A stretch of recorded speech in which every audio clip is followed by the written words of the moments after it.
तो चलिए सभी को जय हिंद और सभी को जय भारत और सभी को हर हर महादेव। मैं फिर से आ चुका एक नई वीडियो के साथ जो कि आप लोग वेरी वेरी इंपॉर्टेंट है, समझ गए। यहाँ पे हम जो संस्था में वो क्लासेस कोसी क्लासेस एकेडमी, और जो हम यूट्यूब चैनल पर जो काम करते हैं उसका क्या नाम है, क्लास कैप नाम है। आप लोग सर्च कर सकते हैं CASSCAP क्लास कैप आप लोग सर्च कर सकते हैं और ये वीडियो आप लोगों को मिल जाएगा, समझ गए। अब देख यहाँ पे हमारे साथ जुड़ गए हैं, क्या नाम है तुम्हारा? मोहम्मद इरशाद। मोहम्मद इरशाद, मतलब इरशाद है जो कि क्लास 10 का है। और ये बच्चा जो है ना यहाँ का कोसी क्लास एकेडमी ऑफलाइन और यहाँ पे क्लासेस मतलब क्लास का ऑनलाइन पढ़ता है, मतलब ये दोनों क्लास करता है मेरा वाला, समझ गए। यहाँ पे अब हम इनसे पूछने वाले कुछ क्वेश्चन एंड आंसर पूछने वाले कि जो हाँ किस तरह से ये पढ़ाई करता है और किस तरह से आप लोग पढ़ाई करना है कि कैसे मतलब मार्क उठाना है। अभी तो आप लोगों को टाइम तो बहुत कम मिला है ना, टाइम अभी बहुत कम आप लोगों का है, तो किस तरह से पढ़ाई करना है तो कि आप लोग अच्छे से मार्क उठा सके, समझ गए। जो कि हम जानने वाले इरशाद कुमार से। तो बताइए कैसा हाल है? अभी सब बढ़िया चल रहा है। सब बढ़िया चल रहा है, बढ़िया चलेगा ना भाई। भाई अच्छा से पढ़ रहा है तो बढ़िया क्यों ना होगा, समझे। यहाँ पे पढ़ाई कर रहा है, मन लगा कर पढ़ाई कर रहे हैं, समझ गए। यहाँ पे अब हम इससे जानने वाले कुछ क्वेश्चन एंड आंसर के बारे में कि हाँ ये किस तरह से पढ़ाई करता है, समझ गए। यहाँ पे अब हम इससे क्वेश्चन पूछने वाले केमिस्ट्री का, केमिस्ट्री में पूछने वाले की जो कि मतलब अच्छा रहता है। चलिए बताएं, केमिस्ट्री में कुल कितने चैप्टर हैं? 5 चैप्टर। पहला चैप्टर क्या नाम हो जाएगा? रासायनिक अभिक्रियावन समीकरण। और दूसरा चैप्टर क्या नाम हो जाएगा? अम्ल क्षार एवं लवण। अम्ल क्षार और लवण। बात करते हैं अम्ल क्षार, एसिड बेस एंड साल्ट का। तो एसिड क्या होता है, मतलब बेस एसिड क्या होता है, अम्ल क्या होता है, जरा अम्ल के बारे में कुछ बताएं। ये स्वाद में खट्टा होता है, ये जल में घुलकर H+ आयन प्रदान करता है, इसका pH मान 7 से कम होता है और ये लाल लिटमस पत्र को नीला कर देता है। चलिए यहाँ पे देख लिए हम किसके बारे में हम इसको बोले थे कि मतलब अम्ल के बारे में बताइए। ये तो पूरा अम्ल के गुणगान कर दिया, समझ गए। यहाँ पे अम्ल के बारे में ये पूरा जान गया है, समझ गए। यहाँ पे आप लोग भी जानते होंगे अम्ल के बारे में क्या होता है या नहीं होता है। और हम आप लोग को बता दें कि यहाँ पे अम्ल और क्षार से 5 नंबर, 2 नंबर और 1 नंबर आप लोग जानते होंगे। क्वेश्चन उल्टा के देखिएगा तो वहाँ पे पूछता है कि अम्ल और क्षार में अंतर बताए, अम्ल और क्षार में अंतर बताए। ये पूछेगा 5 मार्क में, या नहीं तो 2 मार्क में, या नहीं तो ऑब्जेक्टिव तो पूछता है, कोई कहने वाली बात नहीं है, समझ गए। इनसे हम ओनली फॉर पूछे थे क्या कि अम्ल के बारे में आप बताइए। ये पूरा बता दिया था, किसके बारे में, पूरा गुणगान कर दिया अम्ल के बारे में, समझ गए, समझ सकते हैं। अब यहाँ पर हम इससे पूछने वाले कि क्षार क्या होता है, मतलब बेस क्या होता है, बताए आप क्षार क्या होता है। ये स्वाद में कड़वा होता है, ये जल में घुलकर OH- आयन प्रदान करता है और ये नीले लिटमस पत्र को लाल कर देता है। चलिए तो ये सब हम जान चुके हैं किसके बारे में, क्षार के बारे में, कि आखिर क्षार क्या होता है। और इसके जस्ट हम पीछे क्या जान चुके हैं कि अम्ल क्या होता है। अम्ल और क्षार में हम अंतर भी देख लेंगे, जस्ट वही जो अम्ल होगा और जो क्षार होगा उन दोनों का अंतर हम करवा देंगे तो बस क्या हो जाएगा, अम्ल और क्षार में, समझ गए। 2 नंबर तो सीधे यहाँ से हो गया और 5 नंबर सीधे यहाँ पे हो गया। और जो हम गुणगान किए हैं अम्ल और क्षार का, तो वही जस्ट पूछता है क्या कि इसका जो होता है ऑब्जेक्टिव में कि अम्ल का pH मान बताए कि अम्ल का pH मान क्या होता है, क्षार का pH मान बताए क्षार का pH मान क्या होता है। तो हम इससे पूछने वाले कि एक तो ऑब्जेक्टिव है यहाँ से पूछने वाले कि अम्ल का pH मान कितना होता है और क्षार का pH मान कितना होता है, समझ गए। यहाँ बात करते हैं एसिड का, तो अम्ल का pH मान कितना होता है, आप बताइए। अम्ल का pH मान 7 से कम होता है। अम्ल का pH मान 7 से कम होता है। अब हम इनसे पूछने वाले कुछ अम्लों के नाम, जो कि कुछ सूत्र होगा तो वो भी ये बता सकते, कोई दिक्कत वाली बात नहीं है। अब हम इनसे पूछने वाले अम्लों के नाम, जो अम्ल कौन कौन हो सकता है, बताएं। CH3COOH। CH3COOH, इसका नाम बताए, इसका नाम क्या हो जाएगा? एसिटिक अम्ल। एसिटिक अम्ल। और कोई अम्ल है? HCOOH फॉर्मिक अम्ल। HCOOH, इसका नाम हो जाएगा फॉर्मिक। और कोई नाम है? H2SO4। H2SO4। और कोई नाम है? चलिए और है। अब हम इससे पूछने वाले कि परबल अम्ल और परबल क्षार में, परबल अम्ल और दुर्बल अम्ल के बारे में। ये हम क्यों पूछ रहे हैं, क्योंकि आप लोग देखिएगा कि ऑब्जेक्टिव में सीधा पूछ देता है कि परबल अम्ल का नाम बताए या दुर्बल अम्ल का नाम बताए। आप लोग जाके देखिएगा तो वहां पर पूछता है कि परबल अम्ल का नाम बताए और दुर्बल अम्ल का नाम बताए। अब हम इससे पूछने वाले कि परबल अम्ल कौन कौन सा होता है, जरा उसका सूत्र बता दीजिए, बताए। परबल अम्ल जैसे H2SO4 हो गया, HCl हो गया, HNO3 हो गया। चलिए क्या बेहतरीन से जवाब दिया है कि 3 इसका नाम बताया है जो कि वेरी वेरी इंपॉर्टेंट है। पहला दिया HCl, उसके बाद H2SO4, उसके बाद HNO3। ये कि वेरी वेरी मोस्ट इंपॉर्टेंट, जो कि आप लोगों के लिए अच्छा है, समझ गए। शेयर कर दीजिएगा सभी बच्चों के पास। अब हम बात करते हैं किसके बारे में, दुर्बल अम्ल के बारे में। आखिर दुर्बल अम्ल कौन हो जाता है। अच्छा जरा हम बोलते हैं ना कि दुर्बल अम्ल और परबल अम्ल क्या होता है।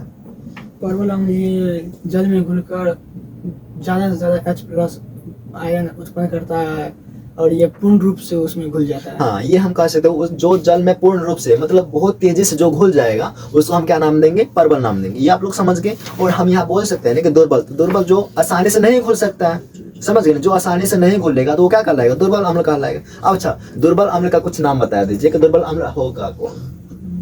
दुर्बल अम्ल जैसे कि HCOOH, HCOOH, इसका क्या नाम हो जाएगा, फॉर्मिक अम्ल। फॉर्मिक, HCOOH फॉर्मिक अम्ल, क्या बात है। और अगला बताएं, HCOOH,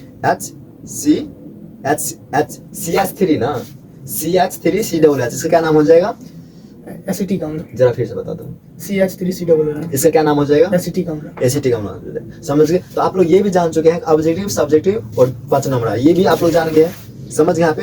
तो अच्छा लगा हो आप लोगों को, है ना। अब हम जानते हैं कि दुर्बल क्षार और दुर्बल अम्ल के बारे में, सॉरी, दुर्बल क्षार और दुर्बल क्षार और परबल क्षार के बारे में आखिर होता है कौन, समझ गए यहाँ पे। अब परबल क्षार के बारे में आप बता दीजिए, परबल क्षार आखिर होता है क्यों। अच्छा, आप लोग लगता है हम ऐसा क्यों पूछ रहे हैं, क्योंकि ये ऑब्जेक्टिव में सीधे पूछ देता है कि परबल क्षार का नाम बताए या दुर्बल क्षार का नाम बताए। पूछता है कि नहीं पूछता है, जी पूछता है। जी पूछता है। चलिए बताए, तो परबल क्षार का नाम बताए, क्या सब हो जाएगा। परबल क्षार जैसे कि KOH, बात और NaOH, हाँ, KOH और NOH बात करते हैं ना, NaOH का, तो NaOH का क्या नाम हो जाता है, सोडियम हाइड्रोक्साइड। सोडियम हाइड्रोक्साइड, क्या बात है। और बात करते हैं ना KOH का, तो KOH का क्या नाम हो जाता है, कास्टिक पोटास। कास्टिक पोटास, सही वाली बात है। अब बात करते हैं दुर्बल क्षार के बारे में, दुर्बल क्षार के बारे में आखिर क्यों नहीं घुल सकता आसानी से, समझ यहाँ पे। MgOH का होल 2, MgOH का होल 2, MgOH का होल 2, और बताएं। और CaOH का होल 2। हाँ, चलिए ये सब हो जाएगा दुर्बल। अच्छा, ये तो हो गया, आप लोग ध्यान से देख लीजिएगा क्या होगा या नहीं होगा। उसके बाद हम बात करते हैं ना लवण के बारे में, इसके बारे में, लवण के बारे में आखिर साल्ट क्या होता है, समझ यहाँ पे। वो तो आप जान गए हैं क्या होगा। अब हम लघु उत्तरीय प्रश्न सीधे पूछ देता है कि लवण क्या होता है और इसका उदाहरण दे, लवण क्या होता है इसका उदाहरण दे, समझ यहाँ पे, आप लोग देख लीजिएगा। और ये लड़का बताने वाला है कि क्या होता है, बताए। जब अम्ल और क्षार आपस में अभिक्रिया करता है तो लवण और जल का निर्माण करता है। सही है, सही है। और बताएं, एग्जाम्पल कुछ बता सकते हैं आप बच्चों को, जी बताएं। जैसे HCl, HCl, NaCl। और बताएं। अच्छा, बात करते हैं ना इसका एग्जाम्पल, जैसे आप जो बोले हैं कि अम्ल और क्षार मिलके लवण और जल का निर्माण करेगा, तो जरा अम्ल का नाम बताएं और प्लस में जो क्षार निर्माण करेगा, जो क्षार मिलेगा, और उसके बाद जो निर्माण जो होगा लवण और जल जो निर्माण होगा, उसका थोड़ा एग्जाम्पल बता दीजिए बच्चों को। जैसे अम्ल हो गया HCl, हाँ, और क्षार हो गया KOH। हाँ, तो वहाँ निर्माण होगा तो NaCl प्लस H2O, NaCl और प्लस H2O। आप क्या बोले, मतलब HCl फिर प्लस में NaOH, सही वाली बात है। HCl फिर NaOH जो मिलेगा तो वो क्या बनेगा, NaCl फिर प्लस में H2O बनेगा। NaCl का बात करें तो ये एक लवण हो जाता है जिसका pH मान कितना हो जाता है, 7 होता है, 7 के बराबर हो जाएगा, 7 के बराबर हो जाएगा, समझ गए। और यहाँ पे जल का निर्माण करता है जिसका सूत्र क्या हो जाता है, H2O। समझ गए। यहाँ पे देखिए, ये लड़का बेहतरीन से पढ़ा है, जो ऑफलाइन और ऑनलाइन दोनों क्लास किया है। तो आप लोगों से भी गुजारिश है, जो मतलब बाजार में है तो उसी क्लास में आ सकते हैं, यानी तो ऑफलाइन सॉरी ऑनलाइन है तो ऑनलाइन आप क्लास के आपसे कर सकते हैं, समझे यहाँ पे। तो बेहतरीन से ये बच्चा जवाब दिया है, जो कि कोई भी